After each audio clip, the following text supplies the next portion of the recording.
Hello and welcome to Norwood News. Today is Friday, October 2nd, and I'm your host, Krista McDonald. Monday was the official first day of the full hybrid model for the Norwood Public School District. Students in Cohort A were back in their classrooms, but in a much different capacity. There have been many guidelines put in place to keep the students and teachers safe for the school year. For NHS physics teacher Joe Pinola, it's just nice to have the kids back in the classroom. It's going pretty well. It's hard to really get a sense of what exactly school is going to be like this year. So I think we all kind of come in with different expectations on what it's going to be like. But considering everything, the kids have been fantastic, which I think has been the thing to stand out to me the most. They've done a really good job of making sure they're on time with like a complicated schedule. And for me, just being able to still be in the building, in my classroom, and being able to see them in some capacity still allows us to at least look at labs and do things along those lines. Also, I'd probably say that just having them have that responsibility of dealing with a changing schedule and needing to be in class and having their work marked in a way that's a little bit more stringent than we had in the spring, I think holds them a little bit more accountable, and I think that's important. Pinola admits that there have been some differences to get used to teaching in the hybrid model. For me, I do a lot of moving around the classroom. I like to be on my feet. I like to move around. I'm limited. I mean, I'm lucky in the science classroom to have a lot of space up here and the lab bench to do things on the desk, but being able to, or not being able to kind of wander around the classroom and check in on students and see how they're doing is tough. And also what we're dealing with from the end of a teacher is when you present something, it's hard to do that and monitor two groups of students at the same time. So I've been lucky that I've been able to still see the kids at home, and the way my desk is situated, kind of have an eye on the kids in class, but the kids at home. But still, we want to give the kids who are in school a significant learning experience because it is important to be here. And I do believe in a lot of the hands-on learning. And at the same time, we don't want to rob them of that by just giving them the same kind of experience they'd get at home if they were physically in the building. So trying to balance how are we going to make school still something they want to come to and still be involved in, but still be fair to the students who, for one reason or another, have to be remote, I think is an important thing to juggle, and I think we're all kind of working through that. Senior Maggie Curran was not sure what to expect when returning to the classroom on Monday. I was excited to go back because it's been a very long time since I've actually been back in the school. But coming in, I was a little bit nervous because I knew things were going to be different. One of the main things that was really hard to get used to was like the hallways. Like they're all one way now, so it was hard to go to get to classes on time and to get where I needed to be like on time and stuff. But overall, I was really excited to go back. Pinola is just happy to have kids back in the classroom and making a difference in their lives. I'm excited to be back doing something that I feel like is significant. One of the hardest things for me in the spring and in the summer was the fact that I felt like there wasn't really something to plan for or some big or some difference really that I was going to make in my teaching. I'm really excited to be back to having those challenges and really working through that. I'm finding the screens a little bit tough for me because everything is on the computer. So always, staring at something all day long can make me a little bit fatigued doing that. So I think that's a challenge. And as science teachers, not having the labs and the hands-on components as readily available, especially after the last, this is my 8th year here, especially after we've been working so hard to really work in more lab components and lab work, all of a sudden having to nix so much of that from the curriculum is really hard to find substitutes, especially, even with the time that we're given. But to find a way to still make learning engaging while at the same time kind of losing half our repertoire is a tough thing to do. Thanks, Mr. Pinola and Maggie. We are happy to have the students back in schools across the district. Stay tuned after this break for more town news.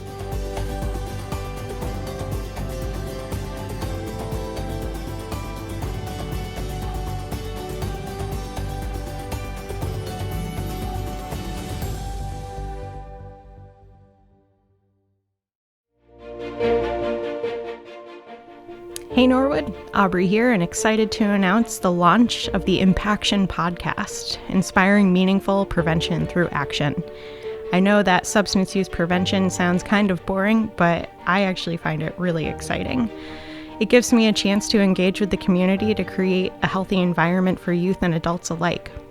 In this podcast, we'll be talking about things such as mental health promotion, anxiety reduction, and how to keep youth safe as they grow in our community. If you have any specific topics you would like Impact Norwood to cover in this podcast, please feel free to email Aubrey Ciol, ACIOL, at norwoodma.gov, or visit the Impact Norwood website. There's a space there to submit questions or requests for podcast topics. We look forward to hearing from you. Welcome back. The spotted lanternfly has been creating quite a buzz in Norwood.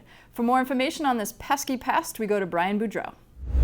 Thanks, Kristen. Yes, the spotted lanternfly has been found in Massachusetts, specifically here in Norwood. While it's an interesting-looking creature, it is deadly to local plant life. Native to Asia, the spotted lanternfly was first found in Berks County, Pennsylvania back in 2014 and has made its way to Massachusetts. According to the Massachusetts Department of Agricultural Resources, or MDAR, this pest can pose a huge problem for local agriculture. Adult spotted lanternflies feed on the sap of stems and leaves of host plants and tree trunks, causing significant damage to the host plants and trees. They will also excrete honeydew, which can cause a sooty mold to form and attract more pesky critters, causing even more damage. If you happen to come across one of these insects, you're asked to take a picture of it, kill it, and report it to the Massachusetts Department of Agriculture. To report a finding, please visit the MDAR website. Reporting from Shattuck Park, I'm Brian Boudreau. Kristen?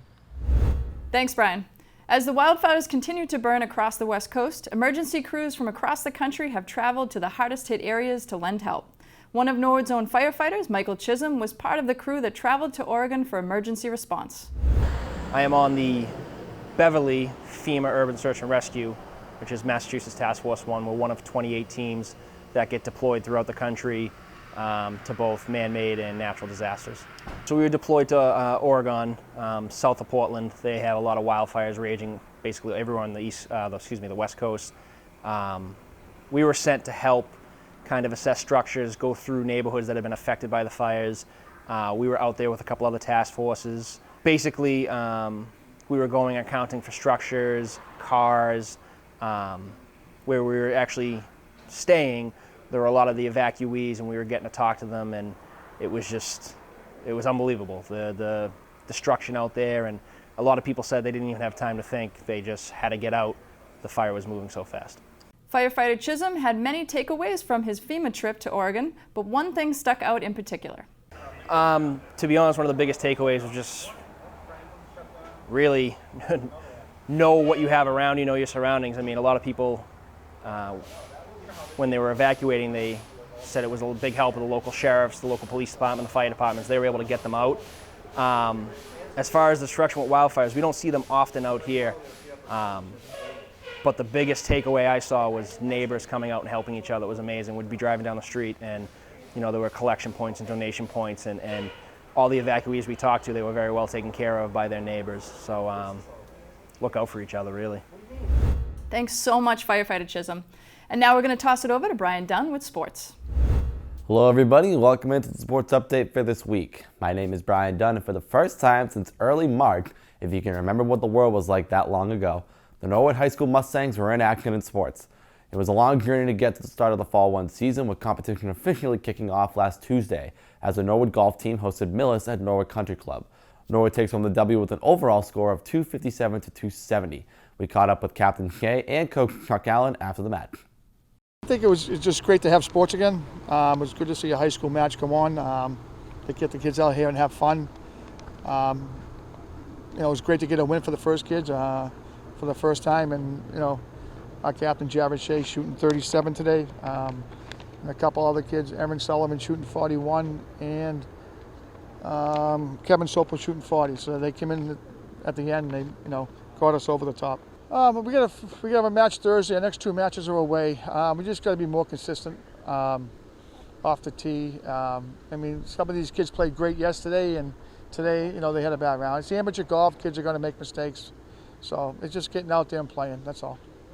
We definitely got off to to a slow start. We settled in a little bit. Playing with 3 guys was definitely different. Not playing with 2 guys from Millis was definitely weird. But, we handled it pretty good. So going forward, I hope we can lower those scores. No. I mean, just overall lack of ball striking was really the killer. I hit a lot of wayward drives, and I kind of paid the price for them. And as the wind was a little bit of a factor, but clubbing up, clubbing down is not too difficult. The only gripe I have with the greenskeeper is the pin placement on 9 right there. If it was a little bit better, I think I would have made that eagle putt. So I think overall it was a pretty good day out there. Thursday rounded out the opening week for golf as they drop a decision to Dover and Airborne over at Sassaman Trace Golf Course. Golf kicked off the season, but other teams are ready to get started as well, such as the cross-country and field hockey teams, as they have begun their weekday practice schedule and will be scheduled to start their competitions next week. Outside of golf, it all starts October 10th with both the cross-country teams and boys soccer taking on Millis.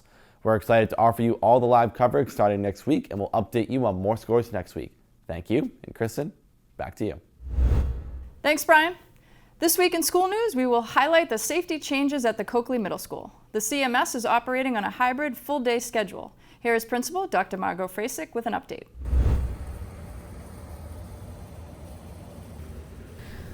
So we definitely did a lot of preparing in order to make sure that the school was ready for students.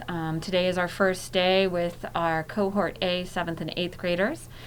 Some of the things that we put in place, we have a lot of marking spots for 6 feet, which has been really helpful because students, especially our 6th and 7th graders, don't kind of have a natural understanding of how far apart 6 feet is. We have plexiglass up for our secretaries where any parents that might come in would be going. And then we've made our hallways a single direction, as well as our stairwells. So I think that's probably been the biggest thing for students to get used to is how do you get from one place to the other. And we definitely had a couple of mishaps there where at one point you could get up the stairs and around but not back down in any way. So we've been able to find those kind of errors and correct them over the past couple of weeks.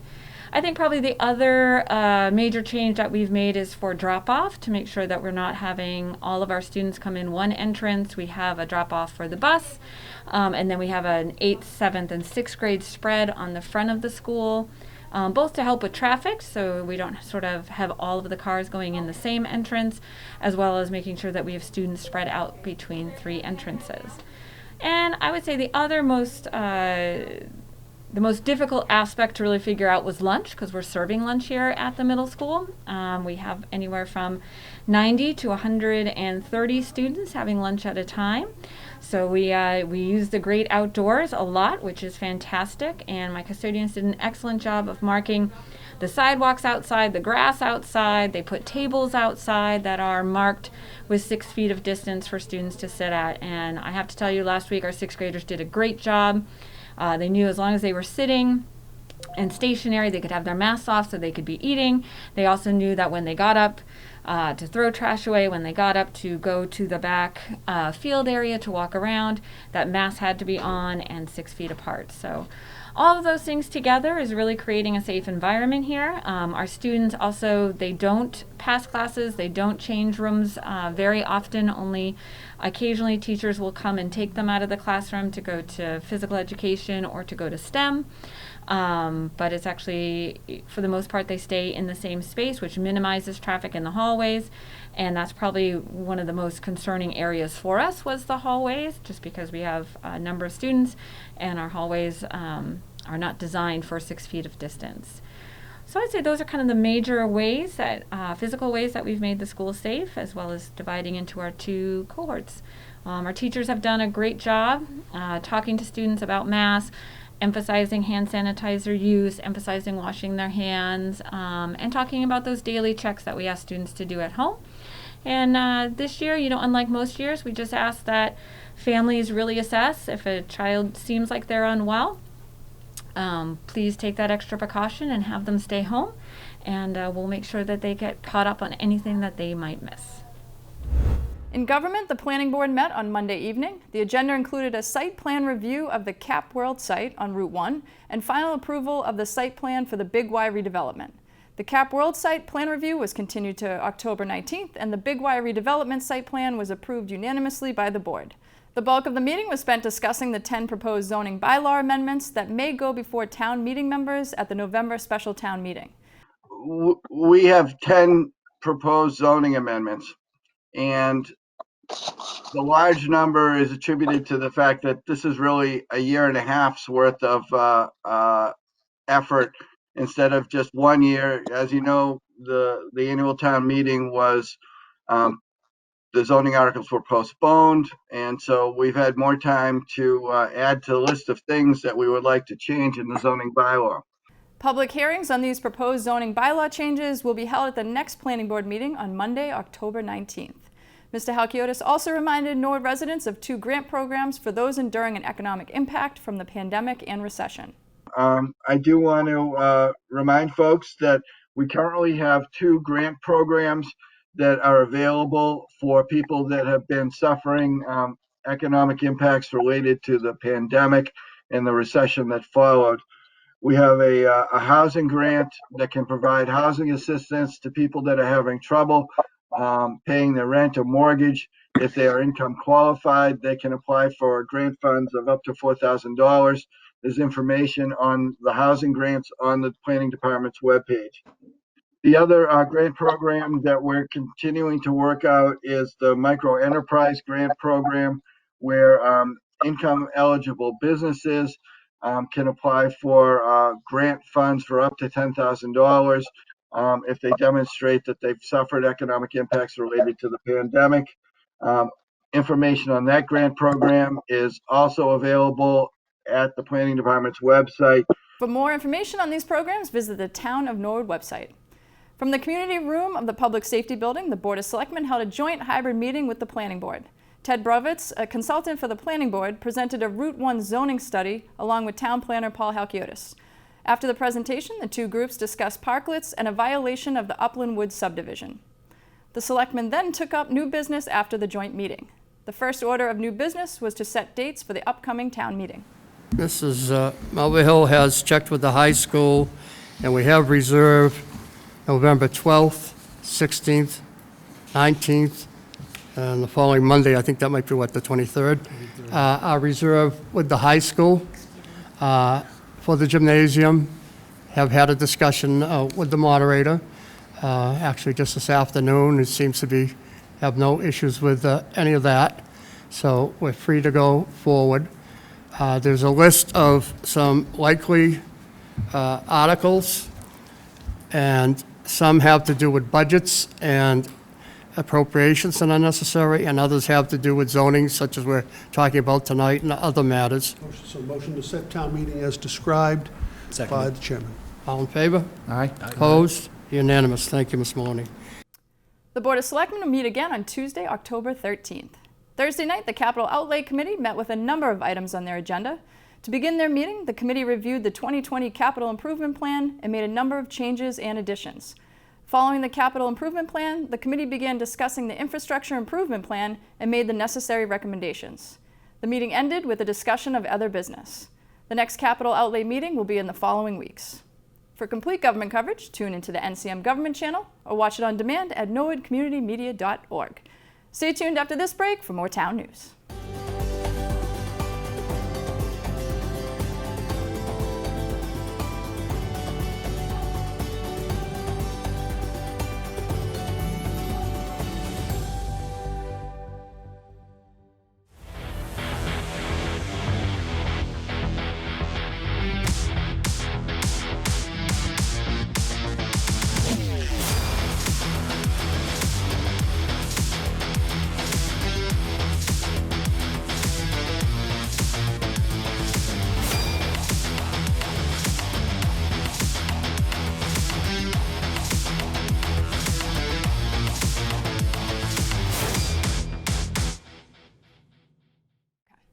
Welcome back.